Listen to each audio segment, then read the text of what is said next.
The final goodbye. The afternoon sun spilled softly through the half-drawn blinds of St. Mary's Hospital, painting stripes of gold across the quiet room. Machines hummed in steady rhythm, their lights blinking like the faint pulse of time itself. Seated by the bedside was Arthur, 92 years old, his back slightly stooped, but his spirit as steady as ever. In the bed lay Henry, his elder brother, 95, frail and pale, his breath shallow but peaceful. The two had shared nearly a century together.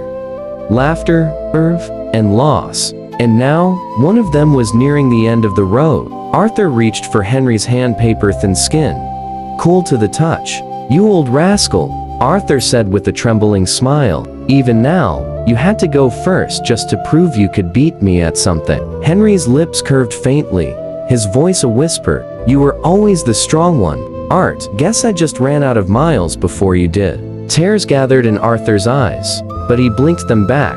"We had a good run, didn't we?" "Oh, the best," Henry breathed. "Do you remember those mornings in the old farmhouse? You'd run to the garden before sunrise, come back with carrots and spinach all covered in dew. Ma used to say the green on our plates would keep our hearts green too." Arthur chuckled softly. Maybe she was right. We never had fancy medicine, but we had what mattered: fresh food, hard work, and peace in our hearts. He leaned back in his chair, the memories swirling like autumn leaves. "You know, all the young folks these days," he continued, "if you want to live long, you don't need magic. You just need to live simple. Eat what grows from the earth: fruits, vegetables, nuts, whole grains. Keep your plate colorful and your heart light. Walk every day, stretch your body, rest your mind. Laugh often, love deeply." Henry's fingers squeezed his brother's weakly. "And forgive quickly," he murmured. "Holding grudges ages the soul." Arthur nodded, eyes misting. "That too, brother, that too." A long silence settled between them, broken only by the gentle rhythm of Henry's breathing. The hospital room seemed to fade, and in its place rose the memory of two young boys running barefoot through meadows, chasing sunlight, chasing dreams. Arthur stood slowly, his knees creaking in protest, and leaned close. "You go on ahead, Henry," he whispered. "I'll be right behind you before long. Save me a seat by the river, the one Ma used to talk about, where the water's clear and the sky never dims." Henry's eyes opened for a final moment, clear and calm. "I'll be waiting, Art," he said softly.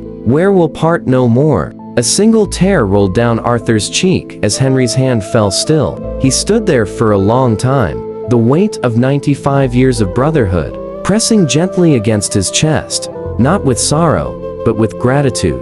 Later, when the nurse came, she found Arthur still there, whispering a quiet prayer. "Thank you, Lord," he said, "for the years, the lessons, the love and the strength to live them well." He rose, looked out the window, and smiled faintly at the sunset. "Guess I'll go home," he murmured. "Have a bowl of oats with berries and a cup of green tea. You'd like that, Henry." Then he turned and walked down the corridor, slow, steady, and full of grace. A man who had learned that a healthy life isn't measured by how long you live, but by how gently and gratefully you live it.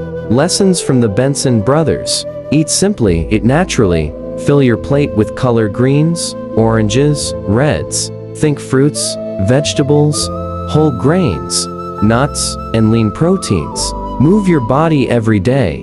Walk, stretch, breathe deeply. Movement is life's quiet medicine. Rest and forgive. Stress shortens years. Peace lengthens them. Laugh and love often. Joy strengthens the heart more than any vitamin ever could. Be grateful. Gratitude turns ordinary days into treasures. Because in the end, it's not how many years you live, it's how alive you are in those years that truly counts.